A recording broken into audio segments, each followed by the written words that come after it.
Hello అందరికీ నమస్కారం. Fifth లెక్చర్కి స్వాగతం. మనం ప్రీవియస్ లెక్చర్స్లో కవర్ చేసిన topics introduction, representation of sets, types of sets, తర్వాత సబ్సెట్స్ అంటే ఏంటి, తర్వాత యూనివర్సల్ సెట్ అంటే ఏంటి, పవర్ సెట్ అంటే ఏంటి, ఇవన్నీ మనం ఇప్పటిదాకా వచ్చిన టాపిక్స్లో కవర్ చేసాం. దానికి కంటిన్యూషన్లో మనం కవర్ చేయబోయేది వెన్ డయాగ్రామ్స్. ఓకే, ఈ చాప్టర్లో వెన్ డయాగ్రామ్స్తో పాటు ఆపరేషన్ ఆన్ సెట్స్ అంటే యూనియన్, ఇంటర్సెక్షన్, కాంప్లిమెంట్, తర్వాత సిమెట్రిక్ డిఫరెన్స్, నార్మల్ డిఫరెన్స్, ఇవన్నీ మనం చూడబోతున్నాం. Okay, so let start with the lecture. First Venn diagram అంటే ఏంటి? Okay, Venn diagram is nothing but a diagrammatical representation of sets and their relation. అంటే సెట్స్ని మనం మామూలుగా ఇంతకు ముందర చూసాము, roster form, set builder form అని టూ టైప్స్లో రిప్రజెంట్ చేస్తాం. రోస్టర్ ఫామ్ అంటే డైరెక్ట్గా ఉన్న ఎలిమెంట్స్ని just curly బ్రేసెస్లో రాసేస్తాం.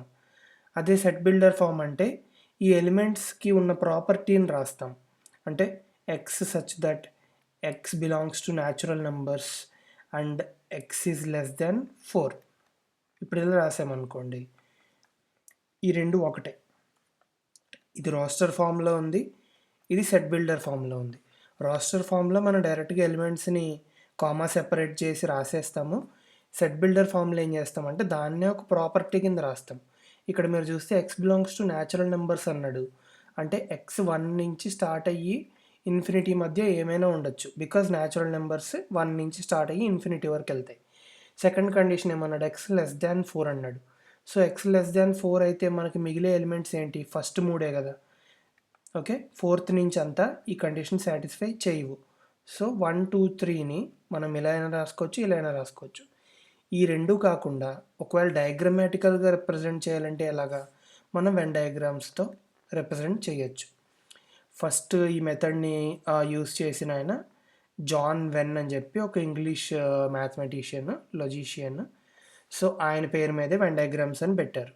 Okay, so next ఇంకొకటి యూనివర్సల్ సెట్ అంటే ఏంటో కూడా చూసాం ప్రీవియస్ చాప్టర్లో. యూనివర్సల్ సెట్ అంటే ఏంటి, ఏదైనా మనం ఒక డిస్కస్ చేస్తున్న ప్రాబ్లంలో, ఫర్ ఎగ్జాంపుల్ మనం ఆల్ఫాబెట్స్ గురించి డిస్కస్ చేస్తున్నాం అనుకోండి.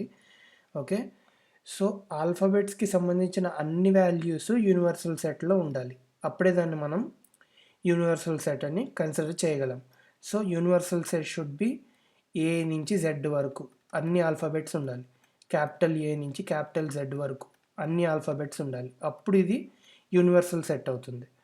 అదే మనం నెంబర్స్ గురించి డిస్కస్ చేసుకుంటున్నాం అనుకోండి, లైక్ 1, 2, 3 ఇలా ఒక సెట్ తీసుకుని నెంబర్స్ గురించే ప్రాబ్లం డిస్కస్ చేసుకుంటున్నాం. ఇప్పుడు ఈ కాంటెక్స్ట్లో యూనివర్సల్ సెట్ ఏమవుతుంది, set of real numbers. Because మొత్తం మన ఎగ్జిస్ట్ అయి ఉన్న అన్ని నెంబర్స్ రియల్ నెంబర్స్లో ఖచ్చితంగా ఉంటాయి. సో రియల్ నెంబర్స్ని మనం యూనివర్సల్ సెట్ కింద కన్సిడర్ చేయొచ్చు. ఓకే, సో ఇప్పుడు యూనివర్సల్ సెట్ అసలు ఎందుకు డిస్కస్ చేసుకుంటున్నామంటే, వెన్ డయాగ్రామ్ మనం గీసేటప్పుడు ఈ రెక్టాంగిల్ ఏదైతే ఉందో ఈ రెక్టాంగిల్ని మనం యూనివర్సల్ సెట్ అనుకుంటాం. అంటే ఈ రెక్టాంగిల్లో ఉన్న ఎలిమెంట్స్ అన్నిటినీ, ఈ రెక్టాంగిల్లో ఉన్న ఎలిమెంట్స్ అన్నిటిని యూనివర్సల్ సెట్తో రిప్రజెంట్ చేస్తాం. సో ఇవి ఈ rectangle total number of elements in our context. మన ప్రాబ్లంకి సంబంధించి అన్ని ఎలిమెంట్స్ ఈ రెక్టాంగిల్లో ఉండే తీరాలి. ఓకే, నెక్స్ట్ ఏ సెట్స్ గురించి అయితే డిస్కస్ చేసుకుంటున్నామో ఆ సెట్స్ని మనం సర్కిల్స్ కింద డ్రా చేస్తాం. ఫర్ ఎగ్జాంపుల్ ఇక్కడ చూస్తే ఈ సర్కిల్ ఏమో సెట్ ఏ, ఈ సర్కిల్ సెట్ బి. ఓకే, ఈ సర్కిల్స్ని ఒకదానికొకటి ఇంటర్సెక్ట్ అయ్యేలా ఎందుకు గీసామంటే ఈ రెండు సెట్స్లోనూ ఒక కామన్ ఎలిమెంట్ ఉంది, అది 2. అంటే ఇప్పుడు A equal to 2, 3, B equal to 2, 5 ఇవి రెండు సెట్స్ ఉన్నాయనుకోండి. ఈ రెండు సెట్స్లో ఉన్న కామన్ ఎలిమెంట్ ఏంటి, 2. కాబట్టి ఈ రెండు సర్కిల్స్ని ఇక్కడ ఇంటర్సెక్ట్ చేసి ఈ మధ్యలో 2 అని పెట్టాడు. ఎందుకు, ఇవి రెండు సెట్లకి కామన్గా ఉన్న ఎలిమెంట్ 2. ఓకే, ఈ 2 కాకుండా బిలో ఇంకో ఎలిమెంట్ ఏముంది, 5. సో 5 ఇక్కడ రాసుకున్నాడు. ఓకే, ఏ సెట్లో 2 కాకుండా ఇంకొక ఎలిమెంట్ ఏముంది, 3. ఆ 3ని ఇక్కడ రాసుకున్నాడు. మొత్తం ఈ రెండు సెట్స్ ఒక్క ఎలిమెంట్ దగ్గరే కామన్గా ఉన్నాయి, మిగతా ఎలిమెంట్స్ కామన్గా లేవు. అదే ఒకవేళ ఇప్పుడు A = 1,3 అయ్యి ఉండి B = 2,5 అయిందనుకోండి, ఈ రెండు సర్కిల్స్ని మనం ఇంటర్సెక్ట్ చేయకూడదు, విడివిడిగా గీయాలి. ఇలా విడివిడిగా గీసి ఇది A, ఇది B, Aలో 1, 3 రెండు ఉన్నాయి, Bలో 2, 5 రెండు ఉన్నాయి. వీటిలో కామన్ ఎలిమెంట్స్ ఏమీ లేవు కాబట్టి మనం ఈ రెండిటిని ఇంటర్సెక్ట్ చేయలేదు. ఓకే, సో ఇది బేసిక్గా వెన్ డయాగ్రామ్ గీసుకోమంటే ఇలా గీసుకోవాలి. ఇంకొక ఎగ్జాంపుల్ చూడండి. ఈ కింద గీసిన ఎగ్జాంపుల్లో చెప్పండి.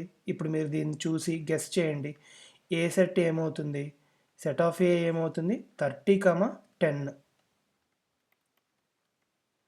బి సెట్ ఏమవుతుంది? 10, 20. ఇప్పుడు మీరు చూసినట్టయితే ఈ రెండు సెట్స్ని రెండు సర్కిల్స్ కింద గీశాడు. గీసి ఈ మధ్యలో ఇంటర్సెక్షన్ అయిన పార్ట్ ఏదైతే ఉందో అది కామన్ ఎలిమెంట్స్ అన్నీ ఇక్కడ ఉంటాయి. సో ఈ 10 అనేది ఈ లోపల రాశాడు. ఈ రెండు సెట్స్లోనూ కామన్గా మనకు ఉన్నది ఏంటి? 10. అలా కాకుండా ఏలో మిగిలిపోయింది, బీకి కామన్గా లేకుండా ఉన్నది 30, బీలో ఉండి ఏకి కామన్గా లేకున్నది 20. సో ఈ మొత్తాన్ని మనం ఒక రెక్టాంగిల్ U1 తీసుకొని యూనివర్సల్ సెట్, దాని లోపల ఈ రెండు సెట్స్కి మధ్య ఉన్న రిలేషన్ని ఇలాగ డయాగ్రమాటికల్గా మనం రిప్రజెంట్ చేయొచ్చు. Okay, this is a Venn diagram. I hope you are clear. రెండు ఎగ్జాంపుల్స్ కూడా చూసాము. ఇప్పుడు నెక్స్ట్ టాపిక్కి వెళ్దాం. ఇక్కడ చూడండి, 3 సెట్స్ ఇచ్చాడు. సో ఏబిసి అని 3 సెట్స్ ఇచ్చాడు. ఇక్కడ ఏకి బీకి కూడా కామన్ ఎలిమెంట్స్ ఉన్నాయి, ఏకి సికి కూడా కామన్ ఎలిమెంట్స్ ఉన్నాయి, తర్వాత బీకి సికి కూడా కామన్ ఎలిమెంట్స్ ఉన్నాయి. అలాగే మూడిట్లకి కూడా కామన్ ఎలిమెంట్ ఉంది, అదేంటి? జీ. సో ఇప్పుడు ఈ డయాగ్రామ్ని బట్టి ఏలో ఏమేమి ఎలిమెంట్స్ ఉన్నాయి రాసుకోండి. ఏ ఉంది, డి ఉంది, జీ ఉంది, ఈ ఉంది. ఇవన్నీ ఈ ఏ సర్కిల్లో ఉన్నాయి కదా. సో ఏ, డి, జీ, ఈ. తర్వాత బి సర్కిల్లో ఉన్న ఎలిమెంట్స్ ఏంటి? డిబిజిఎఫ్, డిబిజిఎఫ్. తర్వాత సి సర్కిల్లో ఉన్న ఎలిమెంట్స్ ఏంటి? సి సర్కిల్లో ఉన్న ఎలిమెంట్స్ ఈజిఎఫ్సి, ఈజిఎఫ్సి. ఇప్పుడు ఈ 3 వాటిల్లోనూ కామన్గా ఉన్నది డి. ఇది మూడిట్లకి కామన్, ఫర్ ఆల్ 3 సెట్స్కి కామన్. ఓకే, తర్వాత ఏకి బీకి కామన్గా ఉన్న ఎలిమెంట్స్ ఏంటి? D, G. ఈ రెండే కదా. ఈ రెండు ఏకి బీకి కామన్గా ఉన్నాయి. తర్వాత ఏకి సికి కామన్గా ఉన్న ఎలిమెంట్స్ ఏంటి? ఏ సర్కిల్ ఇది, సి సర్కిల్ ఇది. ఈ రెండు ఇంటర్సెక్ట్ అయిన పాయింట్స్లో ఈ రెండు ఎలిమెంట్స్ ఈ, జీ. ఓకే, బీకి సికి కామన్గా ఉన్నవి ఏంటి? ఇది బి సర్కిల్, ఇది సి సర్కిల్. ఈ రెండింటికి కామన్గా ఉన్నది జీ, ఎఫ్. అన్నిటికీ కామన్గా ఉన్నది జీ, సారీ డి కాదు, జీ. అన్నిటికీ కామన్గా ఉన్నది జీ. ఓకే, సో ఇలాగ మనం వెన్ డయాగ్రామ్ రిప్రజెంట్ చేయొచ్చు. ఇప్పుడు వెన్ డయాగ్రామ్ ఇచ్చి సెట్లు రాయమనొచ్చు, సెట్స్ ఇచ్చి వీటికి సంబంధించి వెన్ డయాగ్రామ్ కూడా గీయమనొచ్చు. Okay, so I hope you understand. Next topic వెళ్దాం, ఆపరేషన్స్ ఆన్ సెట్స్. ఓకే, ఇప్పుడు నెంబర్స్ తీసుకున్నాం అనుకోండి, 2 నెంబర్స్. వీటి మధ్య ఏమేమి ఆపరేషన్స్ చేయొచ్చు? ఒకటి ప్లస్ చేయొచ్చు, వీటిని రెండింటిని కలపచ్చు, లేదా వీటిని సబ్ట్రాక్ట్ చేయొచ్చు, వీటిని మల్టిప్లై చేయొచ్చు, వీటిని డివైడ్ చేయొచ్చు. అలాగా సెట్స్కి వచ్చేసరికి సెట్స్కున్న బేసిక్ ఆపరేషన్స్ ఏంటో ఇప్పుడు చూడబోతున్నాం. చూడబోయే ముందర just quick recap, basic terms. Set అంటే ఏంటి? Set is a well defined collection of distinct objects. Okay, ఇది ఆల్రెడీ మనం డెఫినేషన్ చూసాం. అలాగే యూనివర్సల్ సెట్ కూడా ఇందాకే ఎక్స్ప్లెయిన్ చేశాను. నెక్స్ట్, సబ్సెట్ అంటే ఏంటి? సబ్సెట్ అంటే ఏ సబ్సెట్ ఆఫ్ బి అని ఎప్పుడు అంటామంటే ఏలో ఉన్న ప్రతి ఎలిమెంట్ బిలో ఉండే తీరాలి, అప్పుడే మనం ఏ సబ్సెట్ ఆఫ్ బి అనాలి. For example, A = 1, 2, B = 1, 2, 3. ఇలా ఒక ఎగ్జాంపుల్ తీసుకుంటే ఏలో ఉన్న రెండు ఎలిమెంట్స్ బిలో ఉన్నాయి. సో మనం ఏం రాయొచ్చు? ఏ సబ్సెట్ ఆఫ్ బి అని రాయొచ్చు. బట్ మనం బి సబ్సెట్ ఆఫ్ ఏ అని రాయలేం, బికాస్ బిలో 3 ఉంది, ఆ ఎలిమెంట్ ఏలో లేదు. Okay, so that is how subset అంటే సెట్కి సబ్ అంటే సెట్లో భాగం అని. సో బి సెట్లో ఏ అనేది ఒక భాగం, అది కాకుండా 3 అనే ఎలిమెంట్ ఇంకా ఎక్స్ట్రా ఉంది. ఓకే, సో మనం ఈ టర్మ్ని చూసినా మనకి ఇంట్యూటివ్గా అర్థమవుతుంది, సెట్లో భాగం, సబ్ సెట్. ఓకే, నెక్స్ట్ ఇక్కడ ఎగ్జాంపుల్ ఇచ్చాడు చూడండి, యూనివర్సల్ సెట్ యొక్క ఎగ్జాంపుల్. ఇప్పుడు A equal to 2 4 6 8 10, B equal to 1 2 3 4 5. ఇప్పుడు ఈ రెండు సెట్స్లో ఉన్న ఎలిమెంట్స్ అన్నీ యూనివర్సల్ సెట్లో ఉండే తీరాలి, అలా కాకుండా ఎక్స్ట్రా ఎలిమెంట్స్ ఉన్నా పర్వాలేదు. ఓకే, సో యూనివర్సల్ సెట్ 1 నుంచి 10 వరకు ఉంది. ఏలో ఈవెన్ నెంబర్స్ ఉన్నాయి, బిలో ఫస్ట్ 5 న్యాచురల్ నెంబర్స్ ఉన్నాయి. ఓకే, నెక్స్ట్ ఇప్పుడు స్టార్ట్ చేద్దాం. ఫస్ట్ ఆపరేషన్ ఏంటి? Union of sets. Okay, union of sets అంటే ఏ బి అనే రెండు సెట్లు ఉంటే ఆ రెండింటిని కలపడమే యూనియన్ ఆఫ్ సెట్స్. దాన్ని ఏ సింబల్తో డినోట్ చేస్తాం? యు అనే సింబల్తో డినోట్ చేస్తాం. ఓకే, మ్యాథమెటికల్గా చూడండి ఏమంటున్నాడు, A union B equal to X such that X belongs to A or X belongs to B. అంటే ఫైనల్గా ఏ యూనియన్ బిలో ఏమేమి ఎలిమెంట్స్ ఉంటాయంటే అది ఏలోనైనా ఉండాలి లేదా బిలోనైనా ఉండాలి. ఈ రెండిట్లో ఏదో ఒక సెట్లో ఉంటే మనం ఆ ఎలిమెంట్ని ఏ యూనియన్ బిలో కూడా రాసుకోవచ్చు. ఓకే, ఈ ఎగ్జాంపుల్ చూడండి, A equal to 2 4 6 8 10, B equal to 1 2 3 4 5. ఇప్పుడు ఈ రెండిట్లో ఉన్న ఎలిమెంట్స్ అన్నిటిని కలిపేసి రాసుకుంటే అదే మనకి యూనియన్ అవుతుంది.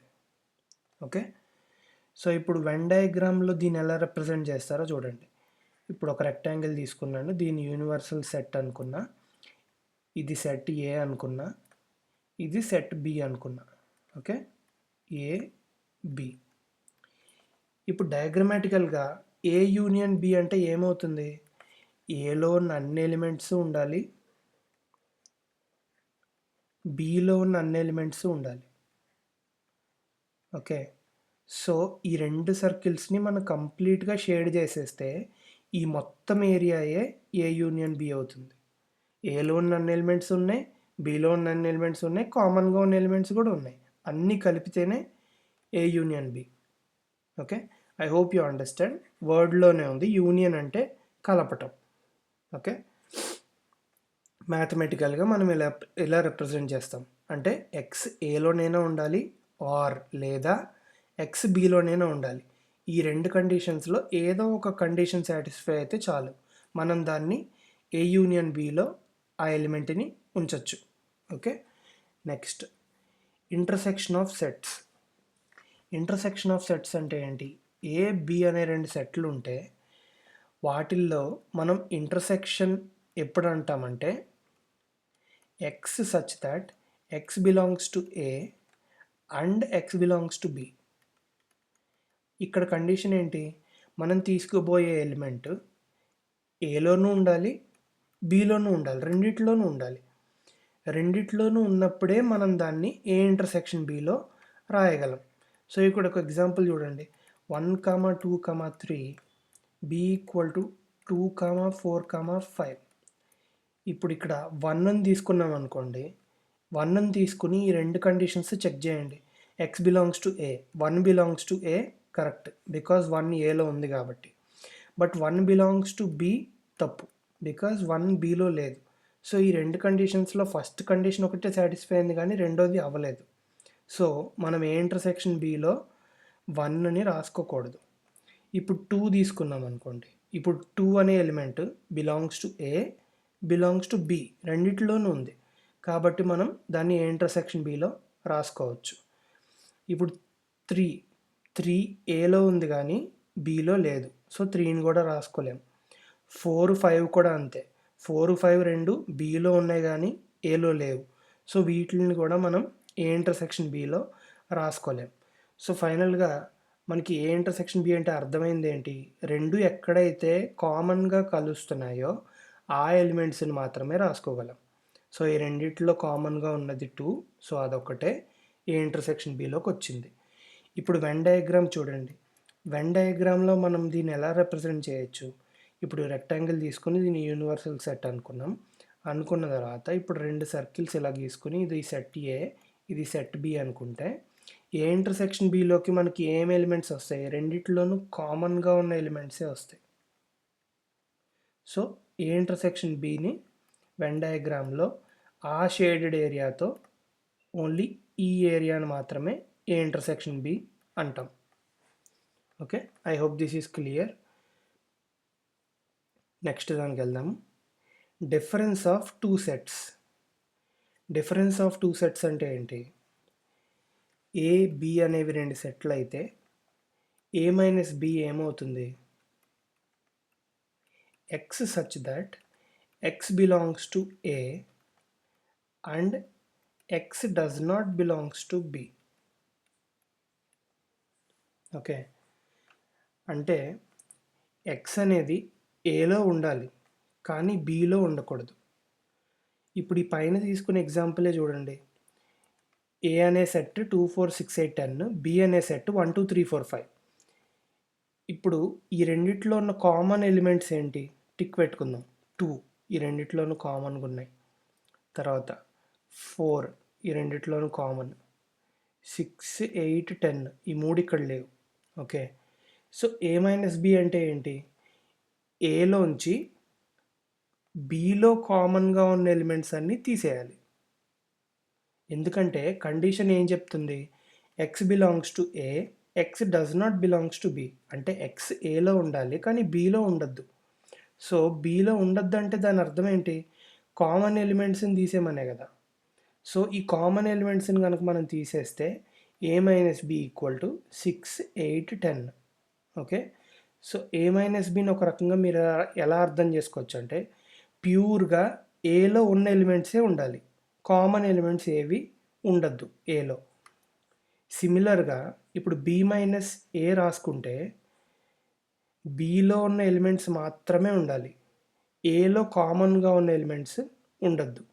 సో బి మైనస్ ఏకి రిజల్ట్ ఏమొస్తుంది చూడండి. ఈ రెండిట్లోనూ కామన్గా ఉన్న ఎలిమెంట్స్ ఏంటి? 2 4. ఓకే, సో ఇప్పుడు ఈ బిలోంచి కామన్గా ఉన్న ఎలిమెంట్స్ మనం తీసేస్తే మనకి మిగిలే ఎలిమెంట్స్ ఏంటి? 1 3 5 కదా. So B minus A answer 1 3 5 అవుతుంది. Okay, I hope I'm clear. ఇప్పుడు దీన్నే వెన్ డయాగ్రామ్లో రాసుకుంటే ఎలా రాసుకోవచ్చు? Universal set U, set A, set B. Okay, so మనకి కామన్గా ఉన్న ఎలిమెంట్స్ ఉండకూడదు ఏలో, వాటిని రిమూవ్ చేసేయాలి. సో మనకి ఓన్లీ షేడెడ్ పార్ట్ ఎక్కడ గీసుకోవాలి? ఈ కామన్గా ఉన్న ఏరియాని వదిలేసి మిగతా పార్ట్ అంతా గీసుకోవాలి ఏలో. ఎందుకంటే మనకి ఏలో కామన్ ఎలిమెంట్స్ తప్ప మిగతా ఎలిమెంట్స్ అన్నీ కావాలి. ఇప్పుడు ఇలా రిప్రజెంట్ చేయొచ్చు ఏ మైనస్ బిని. ఓకే, సిమిలర్గా బి మైనస్ ఏని ఎలా రిప్రజెంట్ చేస్తాం? బిలో ఉన్న ఎలిమెంట్స్ అన్నీ తీసుకోవాలి బట్ కామన్గా ఉన్న ఎలిమెంట్స్ తీసుకోకూడదు. సో బి మైనస్ ఏ అంటే ఈ షేడెడ్ రీజియన్ బి మైనస్ ఏ, బి మైనస్ ఏ. ఓకే, సో ఈ మధ్యలో మిగిలిపోయింది మనం ఆల్రెడీ ఇందాక చూసాం, ఇది ఏ ఇంటర్సెక్షన్ బి. అంటే ఏకి బికి రెండిట్లకి కామన్గా ఉన్న వాల్యూస్. ఇప్పుడు దీన్ని బట్టి మనం ఒక ఇంట్రెస్టింగ్ ఈక్వేషన్ రాసుకోవచ్చు. ఏంటి చెప్పండి? ఈ మొత్తం టోటల్ 2 సర్కిల్స్ని కలిపితే మనం ఆల్రెడీ ఇందాక చూసాం. ఏంటది? ఏ యూనియన్ బి. అంటే ఏలోను బిలోను వాటి మధ్య కామన్గా ఉన్న ఎలిమెంట్స్ అన్నిటిని కలిపి షేడ్ చేస్తాం. అదేమైంది? ఏ యూనియన్ బి అయింది. దాన్ని ఎలా రాసుకోవచ్చు? A minus B plus A intersection B plus B minus A అని రాసుకోవచ్చా? ఎందుకంటే చూడండి, ఈ మూడు సెపరేట్ ఏరియాస్. కామన్ ఏరియా కాకుండా ఏలో ఉన్నదేమో ఏ మైనస్ బి, కామన్ ఏరియా కాకుండా ఈ బిలో ఉన్నదేమో బి మైనస్ ఏ, మిగిలింది కామన్ ఏరియా, అది ఏ ఇంటర్సెక్షన్ బి. ఓకే, ఈ మూడిటిని కలిపితే మొత్తం షేడ్ చేసుకున్నది మనం ఏ యూనియన్ బి. ఓకే, కొన్నిసార్లు ఏమిస్తాడు, A minus B equal to అని చెప్పి ఏదో ఒక సెట్ ఇస్తాడు. తర్వాత B minus A equal to అని చెప్పి ఏదో ఒక సెట్ ఇస్తాడు. A intersection B equal to అని చెప్పి ఒక సెట్ ఇస్తాడు. ఇప్పుడు దీన్ని కనుక మనం నార్మల్గా మ్యాథమెటికల్ ఈక్వేషన్లో సాల్వ్ చేయాలనుకోండి మనకి టైం పడుతుంది. కానీ ఇదే డయాగ్రమాటికల్ అప్రోచ్లో కనుక మనం చూస్తే A minus B, B minus A, A intersection B, మూడిటిని కలిపితే మనకు వచ్చేది ఏంటి, ఏ యూనియన్ బి మొత్తం ఏరియా. సో క్వశ్చన్లో కనుక ఏ యూనియన్ బి అడిగాడు అనుకోండి, మనం ఏం చేయక్కర్లా, ఈ 3 అరేస్లో ఉన్న ఎలిమెంట్స్ అన్నిటిని కలిపి రాసేస్తే అదే ఏ యూనియన్ బి అవుతుంది. Okay, so I hope you understand. డయాగ్రమాటికల్గా మనం చూడటం వల్ల చాలా థింగ్స్ మనకి ఈజీ అయిపోతాయి. బికాస్ ఈక్వేషన్స్లో చూసినప్పుడు మనకి క్లారిటీ రాకపోవచ్చు, బట్ ఇలాంటివి డయాగ్రామ్లో చూసినప్పుడు మనకి బాగా క్లారిటీ వస్తాయి. Next topic, complement of a set. So complement అంటే ఏంటి చూడండి. ఏమంటున్నాడు, కాంప్లిమెంట్ని ఫస్ట్ ఆఫ్ ఆల్ ఏ అనే ఒక సెట్ తీసుకుంటే దాని కాంప్లిమెంట్ని ఏ డాష్ లేదా ఏ పైన సి అనే సింబల్తో రిప్రజెంట్ చేస్తారు. ఇవి 2 సింబల్స్, ఈ రెండిట్లో ఏదైనా వాడచ్చు. ఇది ఏ డాష్, ఇది ఏ కాంప్లిమెంట్, రెండిటిని మనం ఏ కాంప్లిమెంట్ అని పిలవచ్చు. ఓకే, ఇప్పుడు దీని డెఫినేషన్ ఏమంటున్నాడు, X belongs to U but X does not belong to A. అంటే దాని అర్థం ఏంటి, మనం తీసుకున్న వెన్ డయాగ్రామ్లో ఏ అనే ఒక సెట్ తీసుకుంటే ఈ మొత్తం యూనివర్సల్ సెట్ అయితే ఆడేమంటున్నాడు, ఎలిమెంట్ ఏలో ఉండద్దు కానీ యూనివర్సల్ సెట్లో మాత్రం ఉండాలంటున్నాడు. యూనివర్సల్ సెట్లో ఉండాలి కానీ ఏలో ఉండకూడదు, does not belongs to A. So అప్పుడు మనకు మిగిలే ఏరియా ఏంటి,